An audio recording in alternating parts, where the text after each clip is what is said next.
Day to get up and get at it, right?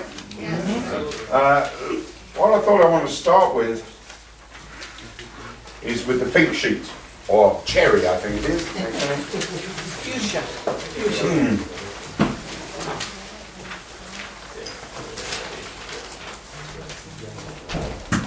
Can't see it so clearly because I don't have a table, but remember the whole purpose this morning of what we're going to look at is the empty chair. So that's the first thing I need to draw your attention to, is the empty chair. The whole purpose of what we do in ministry is not about the person who's sitting in the chair, it's the person who's not yet sitting in the empty chair. So the more we think about the empty chair, the more we keep this as our focus, the more we're going to be those who are going to talk it up and do it and share it and be out there and doing what's necessary. Because remember, our entire lives have to be about reaching other people. I'm going to talk a little bit, just in case anybody gets a little scared on me. Remember last week, was it last week I mentioned about the Jesuits? Did I make mention? I didn't, did I? This book, called Heroic Leadership by Chris Lowney, has impacted me more than any book I've ever read on leadership. Now, I've ordered three more copies. I'm not sure everybody it's particularly applicable to. I'm going to go over it in a moment, but it's really impacted my soul, and so I just want to warn everybody, in case you think, hello, that Vaughan's weird, he's now going to become a Catholic or something, you know, but I really want to encourage you that these Jesuits started 470 years ago. They started on 4 principles, which we'll touch on later, and they've never changed it. And 470 years later, they're still the most effective ministry in the world. So it's something that I want to look at. You know, I read new books like that one I read that Bob gave me. It was a really good book, The Barbarian Way. But it's only a book that's been proved in the last 10 years. I want some stuff that's been proved a bit longer than that. Because, you know, things come and go, fads come and go, 21 irrefutable laws come and go. The 7 habits of effectual people or successful people, they come and go. But when you're reading a book written by a guy who's telling you the history of these guys who've been the most successful people probably in ministry for 470 years, I'm listening. I just want to let you know that. Okay, let's get back to the empty chair. I introduced you to the first word this morning. Ministry is beautiful. Spell it whatever way you like. I'm not talking about coffee. B-R-U, brutiful. It is brutiful. This is a word we need to be introduced to, because if you think any form of serving God is going to be, you know, a real rose garden experience, it really isn't. Don't pay attention to people coming late, please. It's not. Serving God is a mixture of brutal and beautiful. It's a mixture. That's not the next one. It's brutal. The words underneath, betrayal happens. Betrayal happens. This is the stuff that a lot of ministers don't want to teach us, because they just want to talk about unto him that is able to do exceeding abundantly above, which is what I'm preaching upstairs this morning. And the second one underneath, from the movie Forrest Gump, pit happens. Pit happens. Did you all hear that? Right, the scripture, I think the reference I've got there in Zechariah 13:6, it talks about that he was wounded in the house of his friends. An exact reference to Jesus. When you look it up, you'll see that's exactly what he's talking about. That Jesus was wounded in the house of his friends. Not only was he betrayed by the Sanhedrin, who were the people that he came for, and the Pharisees and the Sadducees, he was also betrayed by his own disciples. That they all left him, they all ran away from him, they all deserted him and left him on his own. So I want you to see that in the book of Timothy, Paul says, all those in Asia have turned away from me. All those in Asia have turned away from me.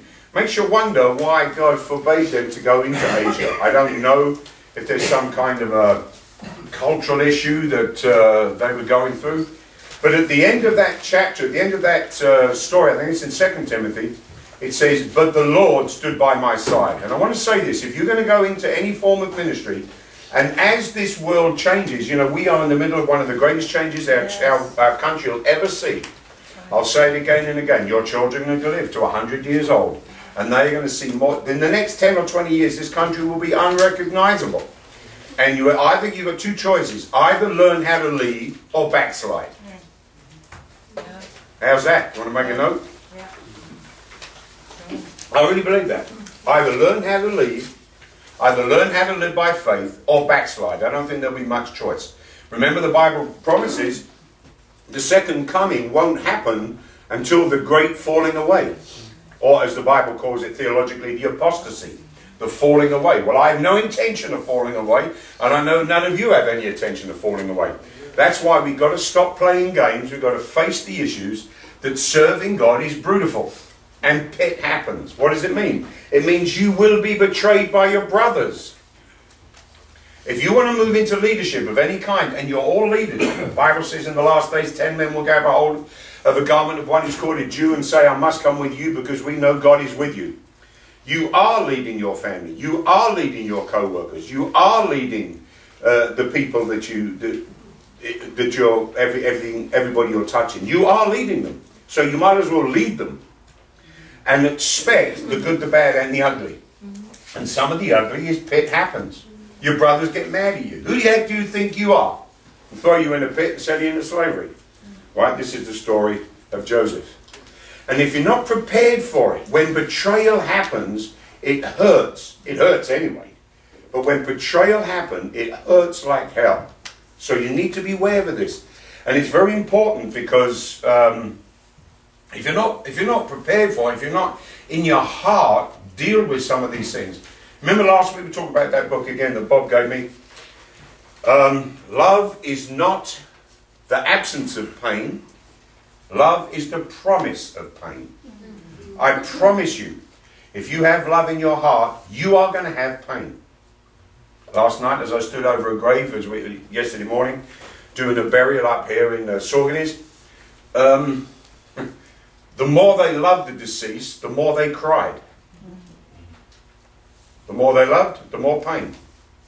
Right? We had just this week, Chris and Carrie. Carrie had an accident and burned her hand. Yes, it hurt Carrie a lot, but it hurt Chris too. Because he loves Carrie, therefore, because he loves her so much, it hurt him. So I want you to understand this. Our ministry is based on love. The love of Christ constrains us. So therefore, the more you want to start serving God, the more pain you're going to experience. And the more you're going to understand like Jesus. Because Jesus was wounded in the house of a friend. He knows what happens to be betrayed. So, you know, some of you have gone through divorce, some of you have gone through these situations that you know what that pain means. You know how much that hurts.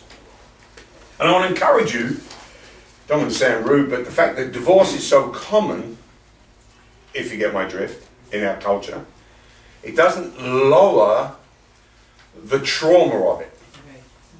So some of you folks who've been divorced, don't be afraid to comfort some people with the pain you've suffered. It's not such a bad thing. I don't mean divorce is not so bad. Alright, here we go. Pit happens. Main reason is, next thing, people are paused on puberty. I like that sentence. You can tell that's an Ed Young, can't you? Paused on puberty. And this is what I found as a pastor. If people, those who've been around a lot, you've probably heard me say 14 is the worst age for boys and 12 for girls. It's because that's when they're hitting it. That's when they're coming into it. And this is the same in the spirit. Your potential leaders. You remember last week when we put up, where's my chalk? There it is. Sorry. Last week when we did the 1, 2, 3, 4.